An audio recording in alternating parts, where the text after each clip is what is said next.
आज की वीडियो में हम लोग SSC CGL tier second exam के लिए प्रीवियस ईयर क्वेश्चन पेपरों का एनालिसिस करने वाले हैं। आप सभी को पता होगा कि एसएससी सीजीएल टीयर सेकंड का एग्जाम 18 जनवरी से शुरू है। ठीक है, तो आपके लिए वीडियो बहुत ही इंपॉर्टेंट है क्योंकि इसमें जो है पिछले साल पूछे गए क्वेश्चनों का ही एनालिसिस किया जाएगा। ठीक है, सबसे पहले हमारे सामने पहला क्वेश्चन ये मैथ का है। इसमें देखेंगे 1/x प्लस x बराबर 4 दिया हुआ है। ठीक है, तो पूछ रहा है कि 1/x² प्लस x² का जो है मान ज्ञात करना आपको।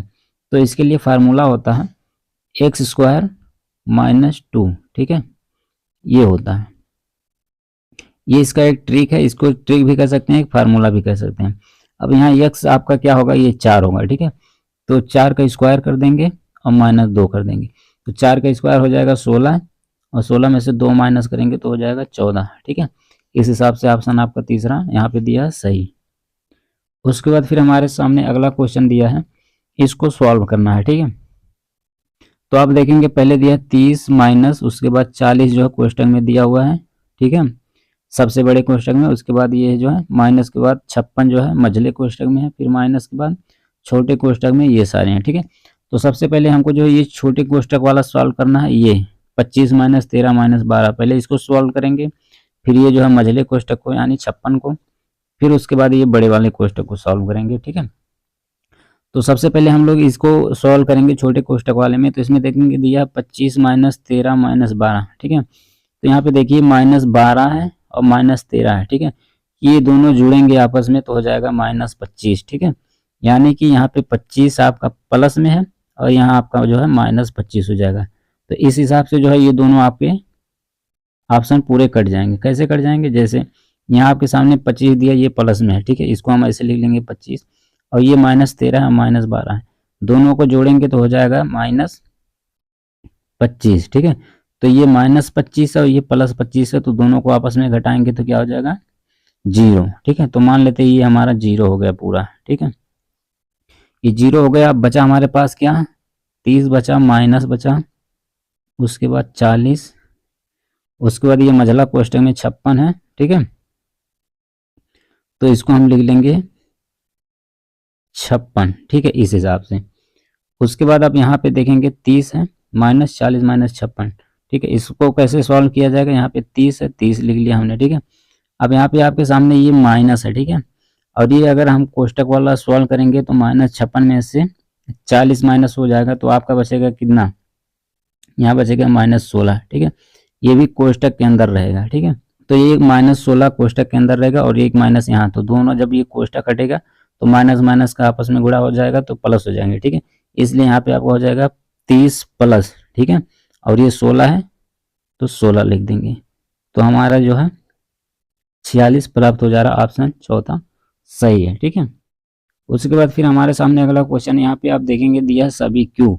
मान लेते हैं ये हमारा क्यू है, एक गोले के अंदर है, तो कह रहा है सभी क्यू जो है आपके एम है।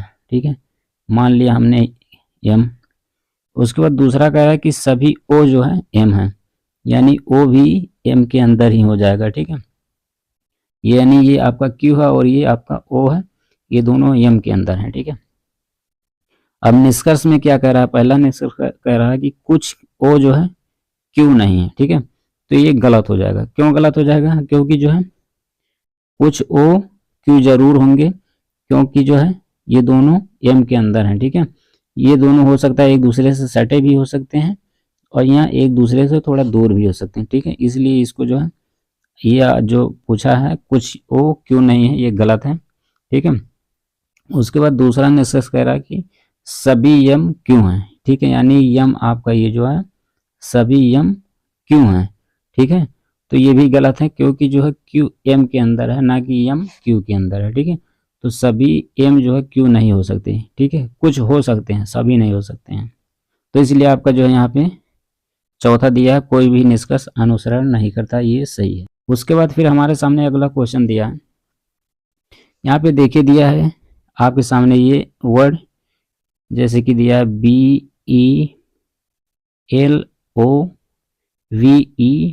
BELOVED, इसका मान बताया है कितना 65, यानी 62। अब 65 कैसे आया ये हम लोग देख लेते हैं। ठीक है, तो ये अक्षर जो सारे हैं इनका मान अगर आप देखेंगे यानी इनका स्थान कौन से नंबर पे है, जैसे बी दूसरे स्थान पे है, ई जो आपका 5वें स्थान पे आता है, और एल जो आपका 12वें स्थान पे आता है, ओ आपका 15वें स्थान पे आता है, वी जो आपका 22वें स्थान पे आता है, और ई जो आपका 5वें स्थान पे, और डी जो आपका 4थे स्थान पे। ठीक है, अब इनको सबको हमको जो जोड़ना है, जब जोड़ेंगे हमारा तो आ जाता है 65।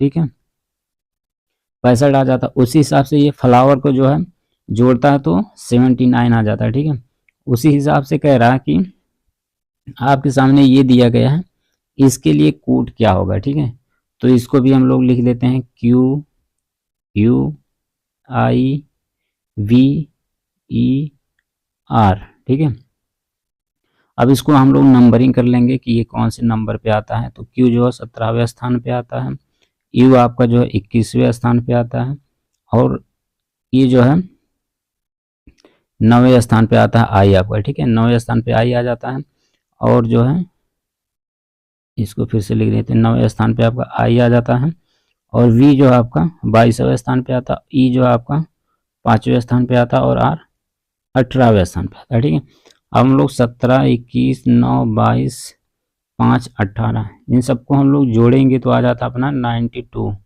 यानी 92। ऑप्शन पहला सही है। ठीक है, उसके बाद फिर हमारे सामने अगला क्वेश्चन दिया है, ये पासा है, इसमें दिया है एक घनाकार ब्लॉक की दो स्थितियों को दर्शाया गया है। जब ऊपर वाले फलक पर 6 दिखाई दे रहा है तो नीचे वाले फलक पर कौन सी संख्या होगी। ठीक है, यानी सीधा सीधा समझा जाए तो ये पूछा है कि 6 के विपरीत जो है कौन सा नंबर आएगा। ठीक है, ये दोनों अगर आप पासे में देखेंगे तो 4 यहाँ पे दिया है, 4 यहाँ पे दिया है। ठीक है, यानी दोनों में एक नंबर सेम है। ठीक है, तो इसको कैसे हम लोग निकालते हैं, यहाँ पे 4 है तो हम पहले 4 लिख लेंगे। ठीक है, इस ऐसे लिखेंगे। ठीक है, यानी 4 के बाद फिर उसके बाद 5 के बाद 2, यानी 4 फिर 5 फिर 2, इस तरह से लिखना है आपको। ठीक है, उसी तरह से इसमें भी हम लोग ऐसे लिखेंगे। ठीक है, यानी पहले 4 है तो 4 लिख लिया, उसके बाद 3 है तो 3 लिख लिया, उसके बाद जो है ऊपर आपका 1 है। ठीक है, तो 1 लिख लिया। अब यहाँ पे आप देखेंगे कि 4 4 जो है यहाँ पे सेम आ रहा है। ठीक है, और यहाँ पे देखेंगे 5 के विपरीत आपका 3 हो जा रहा है, 2 के विपरीत 1 हो जा रहा है। उसके बाद बचा यहाँ पे क्या 6। ठीक है, तो 4 के विपरीत आपका क्या हो जाएगा 6। ठीक है, उसके बाद फिर अगला क्वेश्चन दिया है, इसमें देखिए एक आपके सामने ये फिगर दिया हुआ है, उसके बाद आपके सामने ये 4 ऑप्शन दिए हैं, और कह रहा है कि ये वाला फिगर जो है कौन से ऑप्शन में समाहित है, सम्मिलित है। ठीक है, तो अगर देखा जाए चौथा, तो इसमें ये वाला फिगर समाहित है। कैसे, जैसे आपका फिगर बना हुआ है ऐसे करके। ठीक है, ऐसे करके आपका फिगर बना हुआ, उसके बाद ऐसे सीधे एक लाइन यहाँ मार दिया। ठीक है, ऐसे मार दिया लाइन, तो आप चौथे में देखेंगे ये आपका सही होगा ऐसे, यानी कि ऐसे ऐसे ऐसे, ये वाला जो है इसमें चौथे विकल्प में समाहित है। ठीक है, उसके बाद फिर हमारे सामने अगला क्वेश्चन, ये दर्पण प्रतिबिंब से संबंधित ये आपके सामने फिगर है, बताया कि इसको जो है दर्पण के सामने रखा जाता है तो प्रतिबिंब कैसा बनेगा। ठीक है, तो प्रतिबिंब आपका जो है पलट जाता है। कैसे पलट जाएगा, जैसे यहाँ पे आपके सामने ये जो दिख रहा है त्रिभुज, तो इस साइड में बना हुआ ऐसे, तो ये पलट के इस साइड में बन जाएगा ऐसे। ठीक है, उसी तरह से आप देखेंगे तो ये जो है आपका ऐसे बना हुआ है, जिसमें ये आपका दिल बना हुआ। ठीक है, तो इसका जो है ऐसे बन जाएगा इस साइड में। तो उस हिसाब से आप देखेंगे तो पहला विकल्प जो है मैच कर रहा है, तो हमारा विकल्प पहला सही होगा। ठीक है।